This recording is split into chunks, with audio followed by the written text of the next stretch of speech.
തൊഴിലുറപ്പ് ഫണ്ട് വെട്ടിക്കുറച്ച കേന്ദ്ര സർക്കാർ നടപടി പിൻവലിക്കുക തുടങ്ങിയ ആവശ്യങ്ങൾ ഉന്നയിച്ച് NREG's workers union Edavanakkad panchayat committee സംഘടിപ്പിച്ച കഞ്ഞിക്കലം കമിഴ്ത്തൽ സമരം വൈപ്പിൻ MLA KN ഉണ്ണികൃഷ്ണൻ ഉദ്ഘാടനം ചെയ്തു.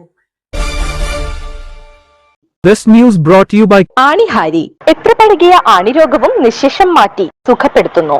നടക്കൂ, സുഖമായി നടക്കൂ. തൊഴിലുറപ്പ് ഫണ്ട് വെട്ടിക്കുറച്ച കേന്ദ്ര സർക്കാർ നടപടി പിൻവലിക്കുക തുടങ്ങിയ ആവശ്യങ്ങൾ ഉന്നയിച്ച് NREG workers union Edavanakkad panchayat committee സംഘടിപ്പിച്ച കഞ്ഞിക്കലം കമഴ്ത്തൽ സമരം KN ഉണ്ണികൃഷ്ണൻ MLA ഉദ്ഘാടനം ചെയ്തു. നിലനിൽക്കുന്നുമുണ്ട്. അപ്പോൾ ഇത് കാണിക്കുന്നത് ഘട്ടം ഘട്ടമായി ഈ തൊഴിലുറപ്പ് പദ്ധതി തന്നെ അവതാളത്തിലാക്കാനുള്ള ഒരു ഗൂഢാലോചനയാണ്. ഇതിനെ തീർച്ചയായിട്ടും നമുക്ക് ചുരുക്കേണ്ടതുണ്ട്. ഈ പദ്ധതിയുടെ ഏറ്റവും പ്രധാനപ്പെട്ട കേന്ദ്ര മുദ്രാവാക്യമാണ് ഈ പദ്ധതി തന്നെ നമുക്ക് നിലനിർത്തണം എന്നുള്ളത്.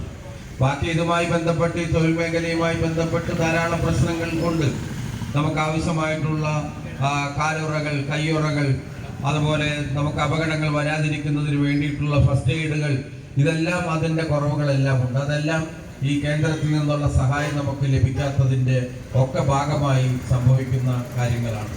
തൊഴിലുറപ്പ് പദ്ധതി ഇല്ലായ്മ ചെയ്യാനാണ് കേന്ദ്ര നീക്കമെന്ന് അദ്ദേഹം പറഞ്ഞു. തൊഴിലിടങ്ങളിൽ തന്നെ ഹാജർ രേഖപ്പെടുത്താനുള്ള സംവിധാനം പുനഃസ്ഥാപിക്കണം.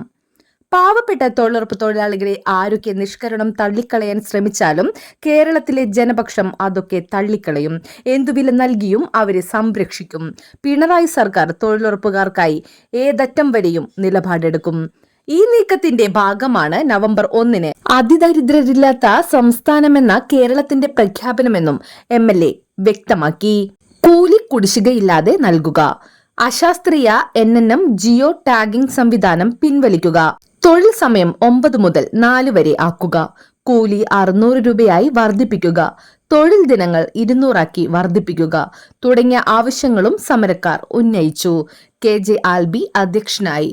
KS സാജിദ്, KU ജീവൻ മിത്ര, വത്സല സത്യൻ, CB അശ്വരാജ് എന്നിവർ സംസാരിച്ചു.